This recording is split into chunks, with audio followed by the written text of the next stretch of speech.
Alright, so as we just talked about in class, we can use the Pythagorean theorem, a squared plus b squared equals c squared, to kind of come up with a formula to find the distance between 2 points. And that formula is called the distance formula. So what it is, and this is one you'll definitely be seeing a lot of this year, so make sure you have this one memorized after a couple days of working with it. Distance d equals, and we have that big square root that kind of takes care of that a squared plus b squared equals c squared part of it already. So we have distance equals the square root of, and like we talked about, it's the difference of the two x coordinates. So it's x2 minus x1 squared plus y2 minus y1 squared. Let me fix that up a little bit. y2 minus y1 squared. And that's the distance formula. So really all you need to do when I give you a set of points is pick your x1 and your y1 and pick your x2 and your y2. The only thing is you need to make it consistent. So what I'll show you right now is a way that would be wrong. So there's point A. And it kind of makes sense to call the first point the x1. Alright, so what you cannot do, and this will make sense when you see it, that would make this my x2. So what you can't do is call that y2. Alright, you're not going to have x1 paired with y2. Alright, and that makes sense, but it's just an easy mistake to make if you work a little too quickly. So, what I would recommend the first few times you do this is label that x1. Label that point y1. So over here we have obviously x2, and that will be my y2. Alright, so finding the distance between these points, we don't have to do the whole graph like we did in the last page of notes. We can just go right into the formula. Alright, you can graph it if you want. You can go back and do the right triangle and a squared plus b squared equals c squared. That will work every time. Just the distance formula makes it a little bit simpler. So there's my formula, x2 minus x1 squared. So I look down here and I labeled this. There's my x2. There's my x1. So x2 minus x1 squared. x2 minus x1 squared plus y2, which is right here, minus y1 squared, which is right there. And we plug those into our formula. So x2 minus x1 squared plus y2 minus y1 squared. Now you need to be really careful with your negatives. Just because I'm subtracting the two, doesn't mean that turns into a positive. You just have to be careful where your negatives go and where your minus signs go. And now we just simplify.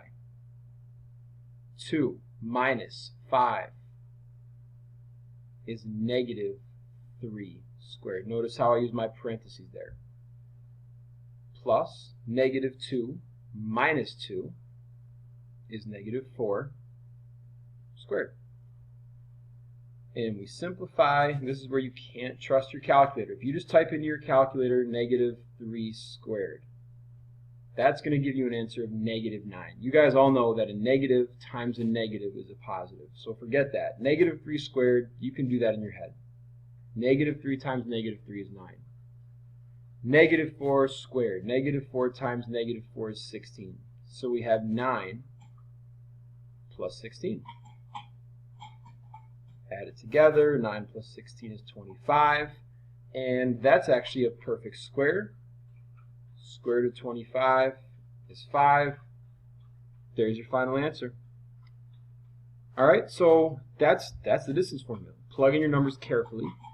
Alright, and careful with your negative signs. So what you could do now, this is an in-class one, so I'll just keep the video rolling. But what you could do now, I might say, alright, you can pause if you feel ready and try the next one on your own. And if you don't feel ready, you can watch it through with me. So this is your opportunity to kind of see if you're ready. But let's do this one together. Let's do one more time here. We have an x1 and a y1. We have an x2 and a y2. Distance formula, d equals big square root x2 minus x1 squared plus y2 minus y1 squared. All right, careful now. Your negative signs. x2 is negative 1 minus x1, which is 5, so we have negative 1 minus 5 squared, plus y2. y2 is negative 3 minus y1. So I want you to write in your notes right now what you think that next line of work will look like. And I'm going to hold off for a second so you can see if you get it right or wrong. So y2 minus y1. Alright, so this is one of those cases where you just need to stick with the formula. Alright, don't confuse yourself. Don't try to think it too much. But y2 minus y1, y1 is negative 6. So it's minus a negative 6. You still have to take into account that we're subtracting that number. We're not just going to call it negative 3 minus 6. It's minus a negative 6. Alright, everybody see that? Just a real place to make mistakes. Be careful. So we have negative 1 minus 5. We're down by 1 point. We go down 5 more. Now we're down by 6. So we have negative 6 squared plus negative 3 minus a negative. All right, you guys know from last year, minus minus means we're adding actually.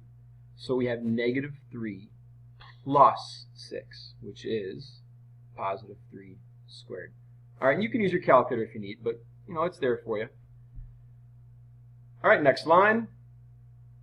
We're careful with our signs again. Negative 6 times negative 6 is a positive 36 plus 3 squared, which is 9, equals square root of 45.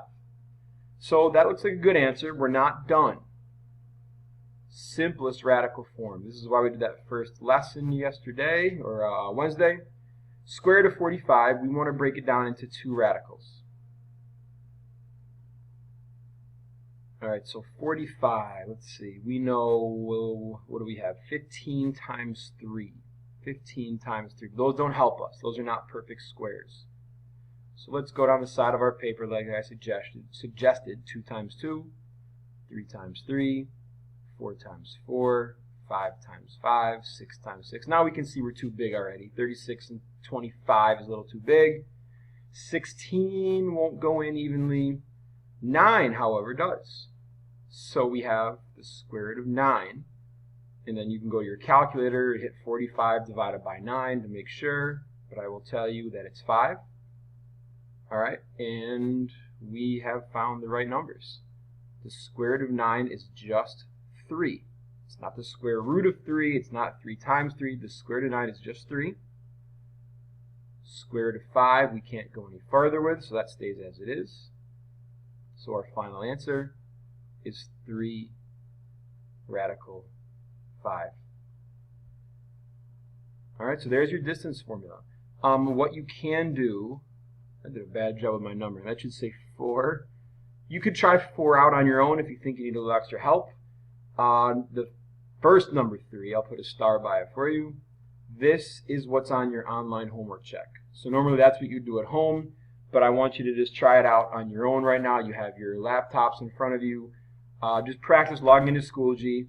You're going to show your work right here where we have some space, and you'll select the correct answer on the website. Alright, if you get it wrong, try to find your mistake, resubmit it. So if you do get it wrong, odds are it's probably something to do with one of your negative signs.